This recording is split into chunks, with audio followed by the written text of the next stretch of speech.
thing that really drives me is really blessing people's lives, creating value, making a difference. I think that's what gives me the most fulfillment, is knowing that I make a difference in somebody else's life.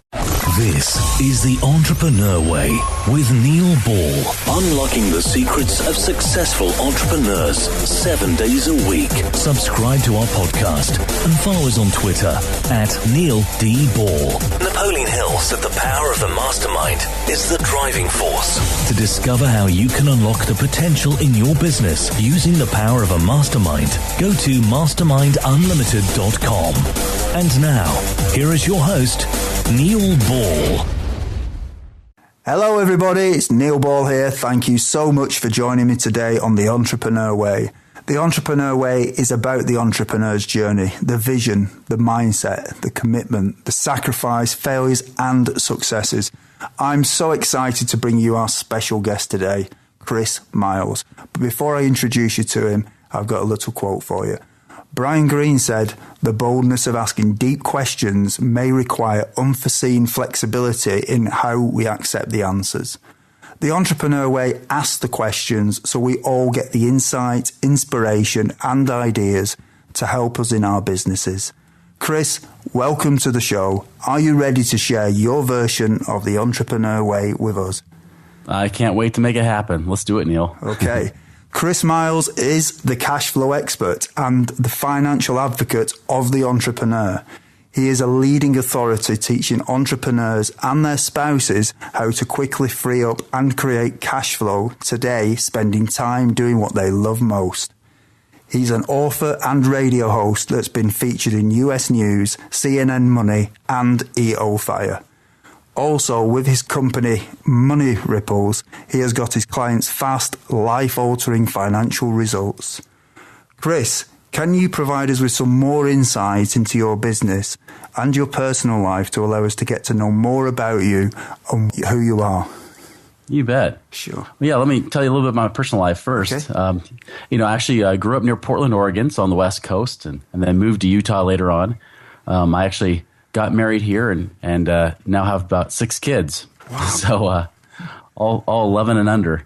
So, I like to make it happen, I guess. I like to do things fast and quick. Take action, guy.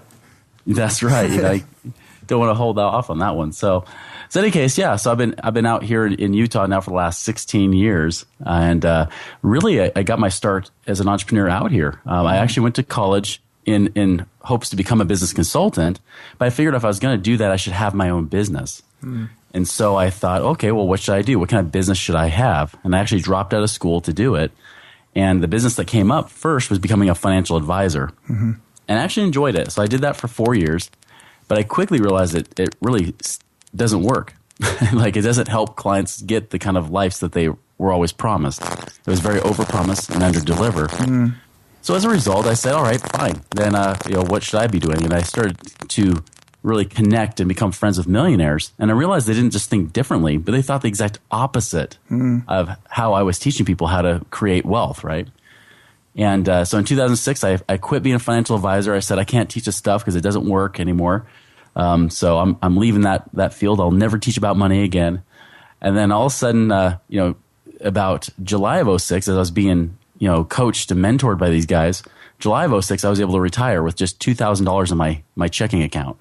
And it blew my mind that was even possible. And it wasn't because I saved $2 million and lived off the interest like I thought I would have to tell people to do, like I was telling everybody else I would do. In fact, it was actually all I had to do was create streams of cash flow and create money coming in, more coming in than what was going out. And by applying true principles and then having the strategies follow that instead of just applying a bunch of strategies hoping it'll work, I was able to retire with just a few $1,000s. And I was 28 years old thinking, oh crap, now what am I going to do with my life? And that's where in 2007 I decided to come out of retirement and say, you know what, let's teach people to do what I did. And it was a wild ride. I mean, I've been anywhere from millionaire to upside down millionaire and back again and all that kind of stuff. So I know what it's like to see the importance of cash flow in life. And so that's what I've been teaching now ever since, and been very blessed. I've helped hundreds of people, especially entrepreneurs, find money they didn't know they were losing, or find money they didn't know they're not making, like in their businesses and such, and really making that their focus, where their business should be their number one investment. And it's been a wild and awesome ride, and been able to help really thousands upon thousands of people as a result. Mm-hmm. So when you talk about finding these sources of cash flow and things, what sorts of things are you talking about, or sources of cash? What are you talking about? What types of things are you talking about there? Yeah, I mean, there's two main things you can do. I mean, you can either increase your income or decrease expenses. Mm-hmm. Unfortunately, most people just try to decrease expenses, but I like to look at both. Mm-hmm. And so I look at ways of, like where people might be overpaying in taxes, right? Mm-hmm. There might be ways where people could be being more efficient with their loans and their debts. I love being able to get creative and be able to free up money there without any money out of pocket, Mm-hmm. So doing things like that, getting people to track their money. I mean, as well as getting people to make more money, especially around their business. And I know you're a big marketing fan, but really encouraging them to do that well too. And so, in a lot of ways, I'm kind of like a business consultant, but I have a very big financial focus. I act like a financial advisor, but the thing is, I don't sell financial products. I just really go out there and try to see, all right, what's your cash flow situation like? What can we do to find money today? What can we do to really free up cash or make more money today? Yeah. Help you manage it and then make more of it. So it's a bit like optimizing people's business. Would you describe it as that? Yeah, absolutely. I mean, I'm not going to be helping people write business plans or nothing like that. It's all about, it's really all around the focus around the money. Yeah. Okay. That's great. So what do you enjoy most about what you do, Chris? I love being able to get creative. I love getting people where they don't see the answer, but for me, it's so easy to see. I'm like, oh my gosh, this is so easy. Give you an example. I met with a couple yesterday that they wanted to know more about what I do. And as they start telling me they're just launching their business, they do branding and things like that. But they're kind of relaunching again and getting things going. But they have like $600,000, with some financial advisor where he's playing the stock market. And I'm like, get that crap out of there. Like, because I mean, they're pulling off money in semi-retirement. I'm like, oh my goodness, like let's actually start to really create some awesome cash flow with that and make money in your business too. So now you're making money in two places, but not gambling away in the crappy stock market, and I'm looking at their situation. I'm like, oh my goodness, we could easily have you retire right now and not even need to make money in the business. Like that's a piece of cake, and that kind of stuff. Or like a woman last week from Florida, I met with, I've been talking to her, and in her business, she makes about $200,000 a year, but we were able to find an extra $100,000 a year we could free up between restructuring her loans and taxes and things like that. And we haven't even talked about how to make more money in her business. I mean, that's the thing that lights me up, is that I can get really creative and do some cool things for people. And, it makes me feel like I'm really contributing. Like, I came out of retirement because I was bored. People always talk about like how cool it'd be if you could just retire and not do anything. I'm like, I did that. In 2006, I did that and it was boring. Like I felt like I had no real purpose and I was getting itchy. I wanted to do something that mattered. And so, I came out of retirement not to live a part-time life. I wanted to live a full-time mission, So that was really my thing, is I wanted to contribute. I wanted to make a massive impact in the world where I left my fingerprint on this planet that left a legacy behind me. Mm-hmm. Oh, yeah, I think you sort of led me very nicely into our next question now, which is, what is it that drives you then? So it's not being retired. I've figured that out. Yeah, no, not being retired. I mean, I do like the fact that as an entrepreneur, you can name your hours, you can control that a little bit, and so that helps a lot. But the thing that really drives me is really blessing people's lives, creating value, making a difference. I think that's what gives me the most fulfillment, is knowing that I make a difference in somebody else's life. That from me being there, like their life is more valuable because I'm in it, right? I think that's really what I love to do. I mean, that's what drives me. And I'll tell you, there's times as an entrepreneur, I mean, even for me, where it's tough. Like there's times where I'm thinking, maybe I should just quit. Maybe getting a job wouldn't be so bad because I don't have to think anymore. I don't have to think about how to run a business and manage people and clients and marketing and branding and everything that goes along with it and everything in between, right? I mean, sometimes man, maybe I could just be brainless and have a job again. Some people fantasize about, living their dream career or having their dream business. Sometimes I fantasize about being an employee because I'm like, at least I don't have to think as much. I've not had that one. Yeah, I think all of us have been there at some point, but I'll tell you, but then usually when I'll start thinking that way, somebody will come out of the woodwork. They'll just say, hey, Chris, I I just want you to know, like, you've made such an amazing difference in my life. Even if you don't know me, sometimes I don't know them. Well, in many cases I do. But sometimes they're like, yeah, you don't know me, but boy, you've made such a big difference. Thank you for being you. Thank you for what you teach. It's helping me a lot. And, hopefully one of these days I get to know you more. And that actually really inspires me. That makes me feel so good to say, you know what? Okay, the extra effort and sacrifice and those things, that makes it really worthwhile. So you said then that sometimes these people don't know you. How do they not know you? What is it that you do that makes it so they don't? Is it somehow you? Well, not that they don't know me, but I don't know them. Oh, right. Okay. Sorry. How is it that you don't know them in terms of? Do you actually deal with them directly, or is that because they're buying some products off you or something that's giving them the information? Well, yeah. Sometimes people come to my events. They'll come to my events. I'll know them that way, or they're my clients. That work with me one-on-one. But then there's people that might hear me on my own podcast, or your podcast or something like that. Yeah. And they'll say, wow, like I took some of the tips that you gave and these are really worked wonders in my life so far and can't wait to keep using them and seeing what kind of results I get. And, that's the kind of stuff that says, okay, good, I am making a difference. Like I do matter in somebody's life. And, most people will never tell you that in business. You can't always rely on validation. You just have to know that what you're doing is making a difference, even if you feel like you're talking to yourself sometimes. And I'll tell you, even though I've probably had hundreds of thousands of people here that have heard my voice over the years, I still wonder, boy, does anybody even listen? Because sometimes you just feel like you're talking to yourself because it's kind of your own game, and sometimes you get in your own head. But I'll tell you, there are more people listening than ever tell you. Like probably out of at least 100 out of every 100 or 1,000 people. I don't know. I don't know the numbers, but maybe only one will actually thank you or tell you that they're even listening to you. Yeah. That's what I've noticed. Yeah, it's often the case, isn't it? That few people will praise, but many will complain if you don't get it right. But I think that's always been the case, hasn't it? So, So Chris, how do you relax when you're not working in your business? I do the thing that most people think that most successful people don't do. Usually I relax. I either do one of two things. One, I play. That can include like physical activity, like just getting out. Like I'm a big runner. I run a lot. I work out at the gym and things like that just to, I do that every morning just to kind of get myself moving. But if I'm just like at the point I'm at the end of the day, the last thing I want to do is anything with work. Some people are awesome at night. I shut down. Like I'm useless. And so I just basically turn on the TV.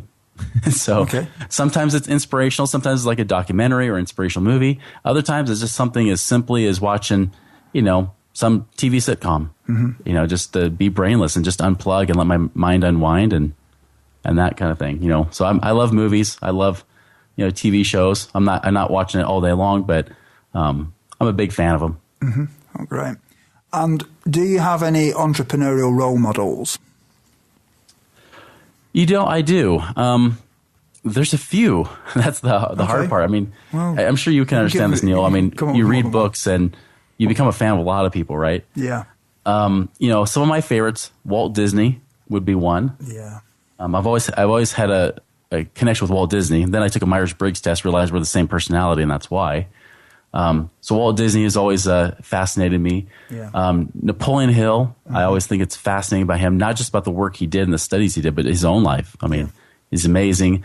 Norman Vincent Peale is another great one that I love as well. And so love lots of them. Even Donald Trump, not so much lately, but even some of Donald Trump's books have really inspired me a lot. When you say not so much lately, you mean his books or his sort of political life? You mean more his political life and I'll tell you, he's a great marketer. There's no doubt. But eventually, like if you start becoming more sensational, people are going to start calling bull on you like they've started to do. And so that's where I'm like, political life, not so much. But I'll tell you, like the guy has been successful in his own right. I love one of his books I love that helped me through my hardest time in business was called Never Give Up. And just an amazing book talking about the challenges that Trump had to go through. My worst case in my career, I was about $1 million in debt. Well, Trump was about $1 billion in debt. Yeah, it's a slightly bigger problem. And in 3.5 years, he was able to get back to billionaire status, which broke the Guinness Book of World Records. You have to respect someone who has that kind of fortitude, that kind of courage, despite everybody saying, oh, he's done for. He just inherited his daddy's money and squandered it all. He's toast. And then he comes back 3.5 years later as a billionaire and comes back stronger than before. Yeah. You have to admire someone who does that, so. Yeah, he certainly cracked the code, hasn't he? I think for making money, he's done very well at that. Yes, he has. Yeah, he's awesome. So, Chris, what I'd like to do now is go back to a time before you were an entrepreneur. So, can you talk about what difficulties you had to overcome when you started your business? Oh, like everyone. Yeah. I think most of the difficulties you deal with in business has very little to do with the strategies you apply in your business, but everything to do with your mindset.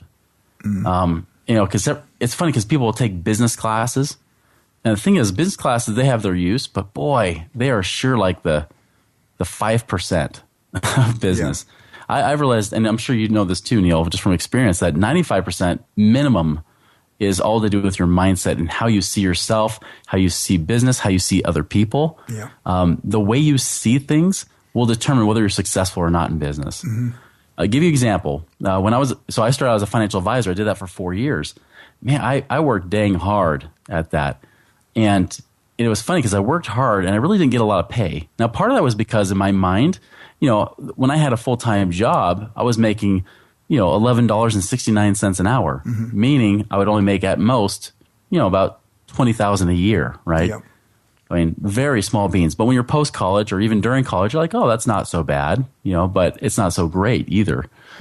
And so I remember as a financial advisor trying to make that much. And there was a time I finally quit my job. I was about 5 years in my job. I quit it because I said, wow, I got business lined up about, at that time, $17,000 of business lined up, which it's funny, perspective-wise, I look back now, I think, $17,000, well, that's not much at all. But back then, I was like, that's almost a year's wages. This is great. Why am I working a full-time job? I need to quit. Yeah. And what I didn't realize is that after I quit, I didn't understand the difference between scarcity and abundance thinking. And so I was very reactionary. And so when I quit, the first month, it was my dream. I'm like, oh my goodness, I'm living the dream. I'm doing my business. I'm full-time in my business. Finally, I'm a real business owner. And then all of a sudden, I'm like, oh crap, I got to pay the bills. Yeah. I got to support a family. Because at that time, my wife had just quit her job and she was, raising our first child, our oldest child at that time. And now all of a sudden the pressure was on me. I'm like, I got to produce. And see, when I would go out talking to people, it was amazing because like I would talk to them, but because in the back of my mind, I was worried about whether or not they would do business with me. People would just feel something weird and say, I don't know, I just don't feel right about it. I'm like, what do you mean? Like, this is a slam dunk. You told me you were ready. Why are you not ready to go now? It just doesn't feel right. And they would never say, you don't feel right, Chris. They would never say that because they probably didn't even know that at the time. They just said something didn't feel right. Well, it's because I was being desperate. I had this desperate energy. And anybody who's been in any kind of business, if you've ever done networking events where you've met other business owners, you can always tell that people are desperate, that they need money because they reek of business breath, right? And you can smell them from across the room. You want to avoid them. You don't even want to talk to them because they're all self-centered about them. Yep. They're not about serving and creating value. They're about how can they take value. And so you avoid them. So those people have to work so much harder to make money than those that don't. But contrast that when all of a sudden I find right when I about quit that business, I hit the height of my business because I stopped worrying. I stopped trying to force my business to work. I started to actually try to create value for people and create the win-win and develop relationships and focus on the friendships first, not just on trying to do business. Yeah. And when I started to do that and stop worrying, I realized that I didn't need the money in the business. I didn't have to make the money. I could always go get a job and during part of that time I even did just to make ends meet again. I would get a job, and if I realized that I didn't need the money in business, that's the very time I would make the most money. It's just like Harry Potter, right? For anybody that knows Harry Potter, if you've got kids, you definitely know, right? Yeah, but in the I know it's called the Sorcerer's Stone in the movie theater, but it's I forgot the first book. Oh, I'm not that good at it. I've seen the films, but I don't remember the names. Was it Philosopher's Stone or something? A Philosopher's something? Yeah, the Philosopher's Stone, right? Or the Sorcerer's Stone, depending on which one you saw. Yeah. Well, yeah, like in that one, like the very reason he was able to get the stone was because he didn't want it. Yeah. The reason why the bad guy, Voldemort, couldn't get it was because he desired it. Yeah. And it's just like that in business. Like when you really want to make money on people and things like that, and you start to forget that the cause of money is creating value for people, is finding the win-win and giving them things that they need and want. When you start focusing on that and stop focusing on yourself, that's exactly when you start making money in your business. Yeah. And so that's the project- biggest advice I can give. You're starting as an entrepreneur is really focus on creating an abundance mindset, focus on creating value for people, and money will not be so mysterious or so hard to make. Mm-hmm. You project what you think to some extent, don't you? I think that's what happens. Yeah. So if your mind's focused on what you need, then unfortunately that's not what other people need. Whereas if you focus on what they need, then obviously they're going to appreciate that. Exactly. Mm. So did you have any doubts that delayed you starting your business? Yeah. Well, I mean, I guess I didn't have the doubt to start because I thought, hey, I guess in some ways I always wanted to have a business. Maybe a little bit like you, because I know as a 14-year-old you were kind of that way, right? Oh, you want to be a millionaire. For me, I didn't necessarily. I wasn't always. My goal wasn't necessarily to become a millionaire. Yeah. But my goal was I didn't want someone to cap the amount of money I make in my life. I wanted control of my life and my destiny. I wanted freedom. I didn't want to be like my dad, who would complain. He was the very typical middle class worker who says just work hard and you'll be fine. And I saw him work hard and work himself to the point where he would have heart attacks and strokes and everything else. And I thought, I don't want that kind of life. He just complains and moans about his life. And then I'd say, well, what are you going to do about it? He would just keep complaining and moaning. Yeah. He wouldn't do anything about it. So I guess I always wanted to be an entrepreneur. I just didn't know what to do. So my doubts more happened as an entrepreneur was, am I really qualified? Am I really an entrepreneur? Who am I? And, once I'm successful, then I can talk to other successful entrepreneurs and things like that. And that doesn't always work. Like you have to realize that success starts in your mind first and the results don't have to happen. And I'll tell you that switch happened for me. Like I keep talking about 2006, but that switch happened for me when I started to really focus on studying abundance, right? Mm-hmm. Those principles of abundance and principles of prosperity, like the very things I teach now. And I remember I was getting so excited because I realized it was possible. Like it wasn't just like, a bunch of other financial advisors. I remember the top guy in our office making $300,000 a year. And I thought that was godlike almost, right? Mm-hmm. And then I meet these guys that are, half his age, they were millionaires, guys even younger than me at that time. They were mid-20s that were millionaires. I thought, how in the heck did they become millionaires? And how are they making so much money? They were making sometimes $1 million plus a year, right? Yeah. I thought, well, how is that even possible? And that's when I realized, I said, oh, there's something more. There's something else. And they would teach about the principles, not just what they did. In fact, they very rarely would tell you what they were actually doing. Sometimes they would tell you they do real estate, but they wouldn't tell you how they did it. They would just tell you how they thought. Mm-hmm. And I realized that when I study books now, my big thing when I study successful people is not about what they did, it's how they think. Yeah. Because trying to imitate what people do, you'll fail.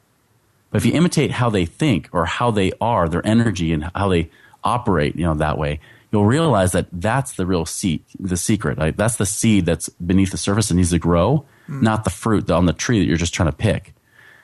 And so I started to study those people. And so I remember I was get fired up because I'm like, wow, it's really possible. And this is possible. And I remember going out with friends to lunch one time and they were at that time doing better than I was financially. And they kind of, one guy kind of joked, says, hey, Chris, you bought that Mercedes yet? And I kind of just looked at him. I was astonished. I said, did I tell you I was buying a Mercedes? Wait, when did I tell you that? And the smile totally left his face. He said, I was just joking. Oh, well, no, I'm actually buying a Mercedes in the next couple months. Wow, that's crazy. And I was just super excited. He's like, well, how much more money are you making right now? Nothing. I'm just totally excited. I'm just loving life. This is so cool. The things I'm learning are amazing. But you haven't made any more money. Nope. But I will. And it was a matter of a couple months I did. And actually, by the way, 2 months later after that conversation, I bought that Mercedes. And it's funny because I wasn't making any money, but because the energy was there first, it was so much easier to make money. I just had a knowingness. It wasn't just a hope that I would make money. It's I know it. It's happening. It's happening right now. There's things moving in my favor in the universe that right now are working that money's already there. I just haven't seen it in the cash form yet. Mm-hmm. Okay. And what mistakes did you make that slowed your journey?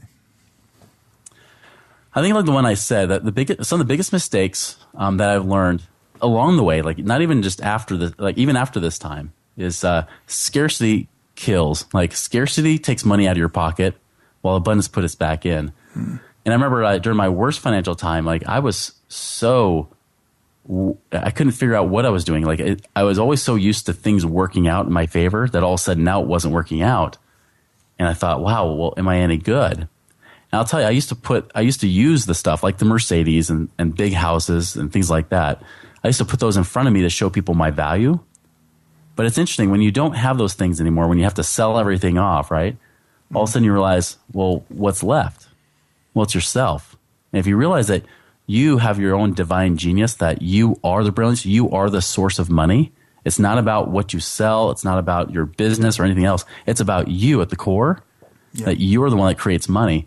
Also, when you start to stand in that power and accept yourself as being the divine, amazing being that you are, that you can go and create massive amounts of value. And that, in fact, nobody else on this planet can create value for people that anyone else can. You are one of a kind.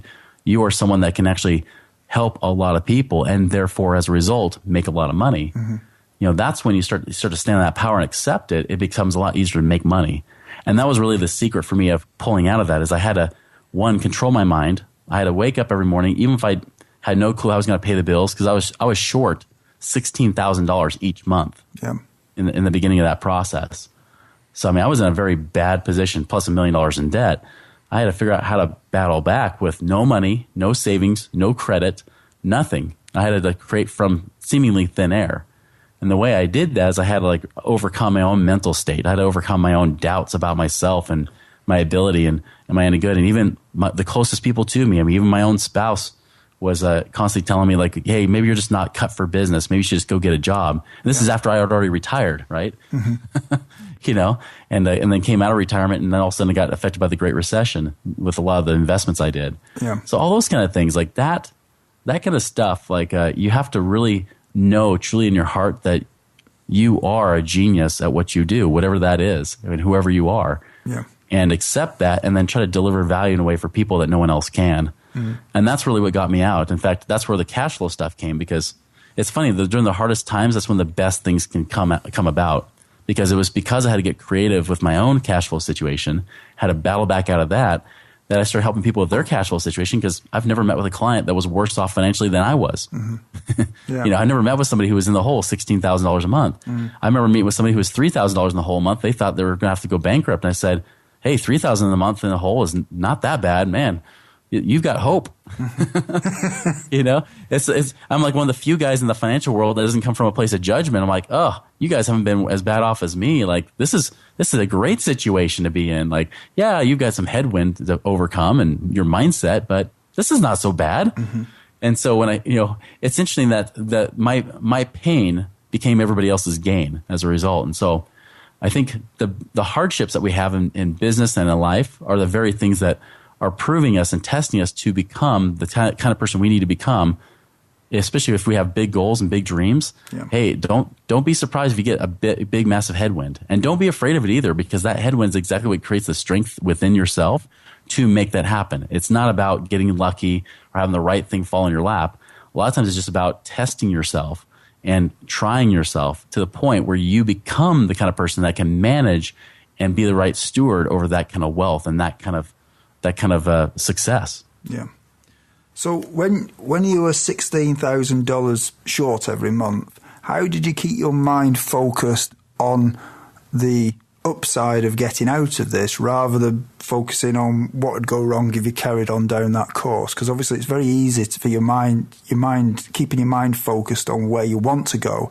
It's great to read about it and theorize about it, but actually doing it when you've got this distraction of bills coming in that you can't pay and people chasing you for money, you've somehow still got to keep your mind away from all of that stuff and keep yourself focused on where you need to go. How did you do that?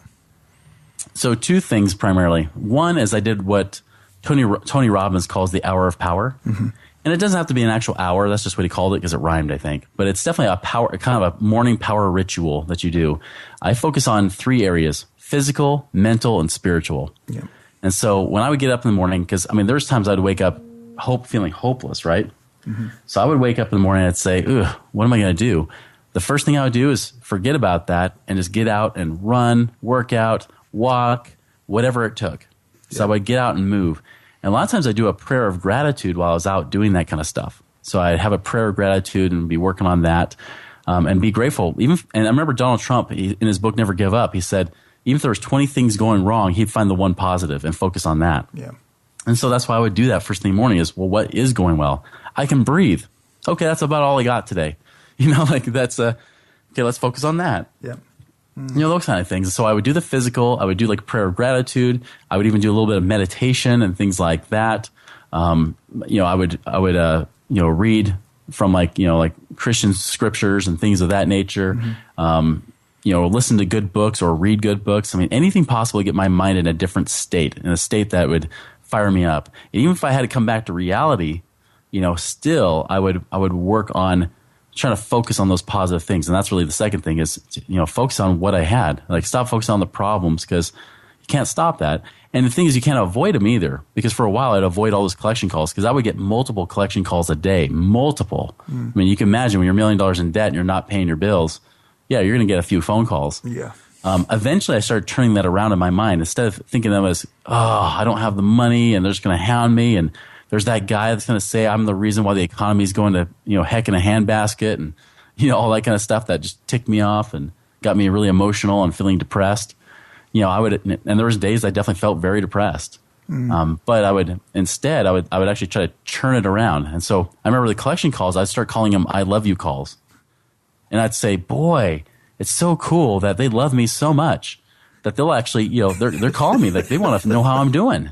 And they really did. They want to know how I was doing and when I was going to pay them, right? But I was like, hey, they love me. So when I'd answer the phone, I'm like, hey, how's it going? I'd be talking to like an old buddy. Yeah, I don't have the money right now, but I will pay you guys back. Don't worry, but I will. Yeah. And they're like, okay, when are you going to pay us? I don't know, but I will. And then just hang up. And, and I kept that going. And a lot of them I did. I mean, it took me a course of about 3 years or so to do it, but I did. And that's the cool thing is that, you can make your reality whatever you want it to be and still be in reality and still accept it, but have a different perspective on it, turn it around that makes it better.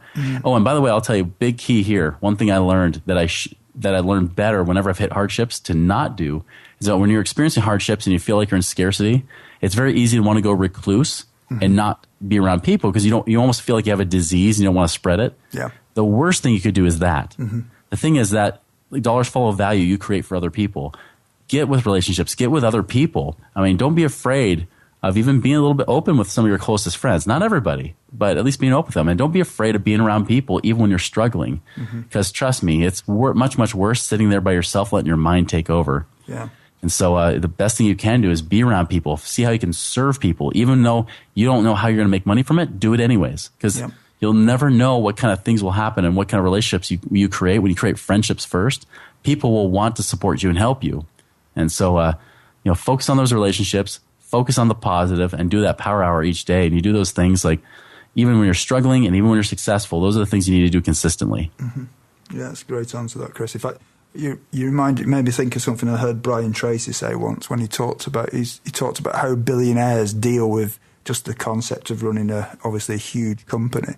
And Brian Tracy seemed to think that often billionaires had this amazing ability to just, no matter what the problem, they could literally just relax and get themselves into this really sort of relaxed state and almost forget about everything. And then somehow out of that, they'd then be able to see the path forward and what they needed to do. And I think that's the key, isn't it? You've got to sort of empty your mind of all the clutter and everything that could potentially worry you. And then all of a sudden you can see the pathway through. And I think a lot of people don't do that, so they don't see the way forward. That's so true. You got to be in a relaxed state. That's that more abundant state. Because if you've ever lost your car keys before and you're searching around the house, you're running around, you're already late and you can't find your keys, right? You're just frantic. Yeah. The time that everybody finds their keys, when they finally just take a breath, they stop and say, okay, when was the last time I saw them? Where could they be? And then you start to slow down and look rather than running around frantic, which is what everybody does when they're frantic and they're scared and they're in scarcity. They're frantic and they don't see the solution that's standing right in front of them. Half the time the keys are right there. You just didn't see them, right? Yeah. And that's the point, is that when you have a situation like that, is to relax. You don't want to be running with your head cut off. You got to relax and just say, all right, what's the next move here? And when you do that, your wheels stop squealing, they stop spinning, and they actually start gripping the road. And you start to work less and make more when you get in that kind of state. Yeah. What are some of the things that you did before you started your business that would be helpful tips for some of the listeners who haven't yet taken their first step of the entrepreneur way? I think definitely study. study the lives of entrepreneurs. Study the good books that help you get in the right mindset. Because the mindset of an entrepreneur is so different than the mindset of an employee. Yeah. You got to look at it. So there's books like Rich Dad, Poor Dad, Think and Grow Rich by Napoleon Hill. I mean, those are some of the basics. One of my favorite books of all time is called How to Win Friends and Influence People by Dale Carnegie. Amazing book, great book, such great nuggets. And that's a book I read even today and say, oh, it's brilliant. So it's great stuff. I mean, studying those things. There's another great book by my friend Greg Reed that he wrote with Sharon Lechter, who is also a co-author of Rich Dad Poor Dad. That book's called 3 Feet from Gold, which is another great book, especially as you get started as an entrepreneur, maybe take some time to get things moving. You hear real life success stories of people that weren't overnight successes. They had to struggle just like everybody else. And so I think those are like great books to start with, to really read and just, devour. And there's so many good books, but I mean, really start studying, like get into a different state of mind and being, and that'll make your launch so much easier. Yeah. In fact, you talked about Walt Disney at the end. He's a classic case of somebody who had a little bit of a difficult ride in the beginning, didn't he? Yeah. I've been reading a book of his that's probably one of my favorite books now, called How to Be Like Walt. Yeah. And love that book. So good. I've not read that one yet. Fascinating guy, absolute genius. Absolutely. Chris, what I'd like to do now is move forward to your entrepreneurial journey itself, so just running your business and some thoughts from you. So do you think culture is important from the beginning in a business? It is, and culture stems from you. I think that's really important too. So to create a culture, you got to know what you want. You got to have a vision and know exactly what you want things to look like. And so as an entrepreneur, a lot of what you do, like I said, is in your head. It's got to start there. You got to have a clear image of what you want and how you want it to look like. And then, create that. And I remember when I launched Money Ripples, and Money Ripples isn't the first company I did, but it's the one that I've launched here and been the biggest focus and playing the biggest game. When I first launched it, I wrote what I stood for, and I even blogged it. So I made it public. I said, here's what I stand for. And that's the kind of thing that you got to have, because culture is important. And I'll tell you, if you start hiring people, you want to hire people that can actually work in your culture, because they could be very competent, they can have really good character, but they may not fit the culture. And I call that the 3 C's. So when you look to have anybody on your team, they got to be competent, they got to have the right character, honesty, integrity, whatever it might be that you value. And then the third one is the culture. Do they match the culture? And I've hired people that they're very competent and they have great character, but they don't match the culture. And you have to usually let them go and say, sorry, you're amazing, but just not for us. You're not for our team and our group. So I think that's very important. So you gotta be able to know your culture. You know what you want, how you want it to look. Yeah, I think a lot of people do hire. I mean, I was talking to someone recently, and they said people hire on skills, but often fire on sort of attitude and things like that with people. And really, you need to be hiring on people's attitude and making sure that they fit with your culture more than skills to some extent, because if they've got the wrong attitude, that's going to drag everybody down in your business and just have a bad karma for everybody, isn't it, I think? It's much easier to train the skills than it is to train the culture in somebody. Yeah. Knowing what you know now, is there anything that if you'd known it when you started out, would have helped you to shortcut the learning curve? Yeah, that's what I did with Money Ripples, actually. It's funny because John Lee Dumas, he asked a question, if you know Entrepreneur on Fire, and he asked me, he said, Chris, if I put you on a foreign planet where you knew no one and you had $500 in a computer, what would you do in those first 7 days? And I said the same thing I did when I launched Money Ripples, and that's kind of the same answer I'm going to give you too, is I would take that $500 and I would actually take people out to breakfast or lunch or dinner, whichever works. So about twice a day, I'd be meeting with people that are centers of influence, people that I know that have what I believe to have a good reputation and that kind of stuff. Really get to know them. And when I'm taking them out to those meals, and this is the same thing I did when I launched Money Ripples, I wouldn't focus on pitching my business. My whole focus would be on learning about them, becoming friends with them, and learning more about what they need or what they want in their life or in their business, and figure out how to give it to them. Whether it's something I can give through information or my own abilities, or through relationships, people, or connections and things that I have. Because when I launched Money Ripples, I mean, I had a 2-year non-compete. So I built another business with some of those millionaires that were my mentors, built a business for 6 years, and then I broke off on my own. I had a 2-year non-compete, so I couldn't compete and use the relationships I already had. Yeah. And relationships are so critical in business. They're so important. And creating a reputation is even more vital with those relationships, because you don't want to have a bad reputation. You want a good one, right? Mm-hmm. Yeah. And so I started taking people out to lunch or whatever it might be. I was like, hey, I just want to get to know you. And they were skeptical. They're like, okay, is he going to pitch me on something? Mm-hmm. Like, nope, I just want to get to know you. And they were shocked because they're so used to being pitched by other entrepreneurs. Yeah. I'm like, no, I've got years for you to get to know my business. I want to get to know you. And part of that's because I wanted to know if they were really good, legit people. Yeah. And so I would do that. And the great thing is, like, when I'd be done after an hour or two, they'd say, this is really good. You know what? You should talk to so-and-so. And so they would refer me to somebody else. And then they're like, hey, and then those people say, hey, you should talk to so-and-so. And I had people that were having me speak at their events. They had no clue what I spoke about. They just said, hey, I've heard great things about you from other people. So you want to come speak at my event? By the way, what do you speak about? What do you talk about? And I would get speaking engagements. And some of those relationships, I mean, now I have like one business coach that has me speak each and every month at her retreats. You know, and that was all because I was focusing on creating value for people and building those relationships and just really focus on serving. And you do that, like, it's so unnatural for most business owners to do that. Most of them are just all about, how do I make money in my business? And they're almost silently suffering. And they're desperate, right? Yeah. Even if you don't have the money, still don't go in that place. Relax, like you were saying, Neil. Mm-hmm. You know, relax and then just focus on building relationships and creating value, and watch what will happen. Business will build so much faster for you. It's amazing. Yeah, absolutely. So how much does gut feeling influence your decisions in your business? Way more now than it used to. Mm-hmm. This is a fascinating question, because I get a whole mixture of different answers to this question. So tell me more. I mean, everybody operates differently, but I'll tell you, gut feeling is what you need to go with. Yeah. You know, in my own life, like I launched Money Ripples based on a gut feeling. Mm-hmm. And I was just like, the time is now. I need to focus on other entrepreneurs, not just chiropractors and dentists. You know, I wanted to focus on the bigger audience, really, and really become the financial advocate for the entrepreneur as I've become. Mm-hmm. And it's amazing, because that gut, I mean, that is everything. I mean, even if you have people telling you rationally, hey, this is what you should be doing in your business, even if they're people you respect, you still have to go with your gut and say, I respect that, but I'm going to go this direction. And I'll tell you, that's been way better for me than the frustration of ignoring that gut feeling. And I'm not the only one. I mean, I've read books where, like, guys like Donald Trump would have never done The Apprentice had he listened to his team of advisors. They all told him it was a dumb idea.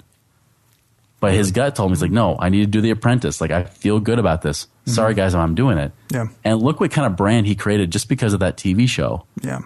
I mean, and his business built and became bigger. I mean, that gut feeling is so important in business, more so than logic. Logic is important because it does carry you through, but you got to make sure that logic aligns with your gut feeling, because your gut will tell you things that maybe the logical mind doesn't see yet. And that's good, because you want to go with your gut. That is the right way to go every time. I think the thing is, sometimes you can have a vision of what you're trying to do, and other people fail to see that vision. So when they advise you, they're advising you based on a lack of vision. So therefore they advise you against it. And when you are so clear on where your vision is, then because it's your vision, you have to pursue it. Otherwise, you can't take notice of these naysayers and things ultimately, because you've got to go for it. You know, life is made of constant change, whether we like it or not. So I believe that one of the only constants in life is change. So how do you keep up with change, Chris?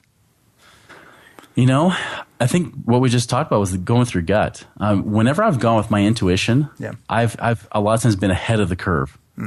When I've just gone with what I only see, that's usually when I end up missing out on things.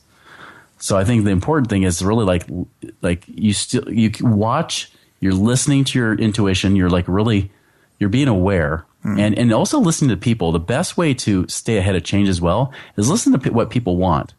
Because knowing what people want right now, it could be different next year or in a couple years. So be able to evolve and change with giving people what they want, at least, especially if it matches up with what your wheelhouse is, what you do best. You know, find out what they want. What do they complain about? What problems do they keep saying, or what are the common complaints? Focus on that, and you'll stay ahead of the curve way better than people that just saying, "Oh, here's the next hot thing to do," when it's already been hot for years, and that's why it's hot, right? You know, you go for the thing that's ahead of the curve, saying like, "Okay, what do people want? What do they need, or what are they not even telling us that they want yet?" You know, that's why Steve Jobs is so amazing at what he did, because he was really looking for what people wanted even before they knew they wanted it. Yeah. Reminds me of the Henry Ford quote that said, if I'd asked people what they wanted, they would have asked for faster horses. Yes, exactly. Which is brilliant. What's your favourite book on entrepreneurialism, business, personal development, leadership, or motivation? And can you tell us why you have chosen it? Boy, it's so hard. So hard to choose. I think the one I mentioned earlier, How to Win Friends and Influence People by Dale Carnegie. Yeah. That one, it's great for motivation. It's great for leadership. It's great for building business and just building relationships in general. It applies to all facets of life. Yeah. And I really believe that relationships are the core of success. Like, it's all about relationships. It's not about getting lucky or winning the lottery. It's about really the people you create value for. Mm-hmm. So that's my favorite one. Okay, thanks for that. Everyone, when you have a busy life, listening to audiobooks is a great way to expand your knowledge in the time when you may be doing other things, such as driving or when you're at the gym. We have a special offer for you of a free audiobook of your choosing. To choose your free audiobook, go to www.freeaudiobookoffer.com. As long as you haven't already signed up, then you will qualify. Chris, can we now fast forward to the future? What one thing would you do with your business if you knew that you could not fail? You know, that's hard, because I know anything. I mean, really, like, I think we could succeed at anything, but I think the real thing I would really just go for, I would probably go head to head with some of the top financial experts out there, and just be toe to toe with them. It would be awesome. Like, and then not about if I could fail. I would just want to know, the only failure, I think, is would they even accept that offer, right? But really going toe to toe with them and find out where we agree, because I know we would agree on some things, but also where we disagree. I think there's so much that's being taught from a perspective of scarcity where it's destructive to people. It's actually hurting people. Even though they give advice that helps, they also give advice that hurts. Yeah. You know, I would want to really go toe to toe, whether it be like the Dave Ramseys or the Robert Kiyosaki's. Oh, yeah. People that I also respect, but also that at the same time, I feel like they could do better. Thanks. And what skill, if you were excellent at it, would help you the most to double your business? It would probably be, I think, leadership. I think leadership is key, because if you want to go bigger, you've got to have a team that goes with you. Yeah. And leadership, I think, is definitely a challenge. After you realize you have to focus outside yourself, leadership is the key. And so leadership would be a great one. Okay. And in 5 years from now, if a well-known business publication was publishing an article on your business after talking to your customers and suppliers, what would you like it to say about you? I would love them to say that, like, wow, Chris, this is the real deal. Like, it's not just hype, flash in the pan. Like, this is someone who's actually making a lot of money while making a difference. Okay. What I'd like you to do now is, this is the part of the show where we ask you for 3 golden nuggets. So the first thing I'd like from you is, can you give me your favourite quote and tell us how you've applied it? You know, I think my favorite quote is, dollars follow value. You said that earlier, I think, actually. Yeah, I said that earlier. I mean, that was a quote I heard from one of my mentors. It's not a famous one, but it really is. But it's my favorite, because that's really a mantra to live by, is that, you know, if I want to make more money, I got to figure out how to create more value for more people. That's the focus. Yeah, that's an excellent quote, that. And do you have any favourite online resources that you can share with us all? You know, I don't really. Most of the time, like, a lot of things I do is just through books and things like that. Yeah. I mean, I love audible.com because that's where I get a lot of the audiobooks and things like that. I think you got a great resource too as well for audiobooks for free. That you have to pay for. So at least yours are free access. You only get the first one free. Yeah. So exactly. So I think that's awesome. Yeah. So I think anywhere you can get access to some good books, I think that's a great resource to use. Okay. And what, out of all the advice, all the things you know, what's the best advice that you could give to other entrepreneurs? I think don't force your business. Relax. Focus on building relationships. Focus on creating value. Focus on really being of service and solving problems for people. You focus on that, it will not be hard to make money in business. It will not be hard to be successful. It won't be hard to build a reputation and a brand. I mean, that's your true marketing, is what people are saying behind your back is sometimes the most important thing you should be focused on creating. Yeah, absolutely. Everyone, if you didn't manage to get a note of Chris's favourite resource or his favourite books, then you can find everything on his show notes page. Just go to theentrepreneurway.com and search for Chris or Chris Miles in the search box. Chris, is there anything else that you'd like to add about your business? Check out my website, moneyripples.com. That's MONEYRIPPLES.com. Mm-hmm. Got some great resources on there, blogs. I've also got my own podcast, blogtalkradio.com/moneyripples. So, check out my stuff and, follow me. Thanks for that, Chris. It's been an absolute honour having you on here, Chris. You really have given me... it's been a great chat with you, actually. You've given me some great things to think about, and I'm sure the listeners will feel the same about it. So thank you so much for coming on here. Hey, thank you so much. It's been an honor. Thank you. Thank you for listening to The Entrepreneur Way. Subscribe to our podcast and follow us on Twitter @Neil D. Ball.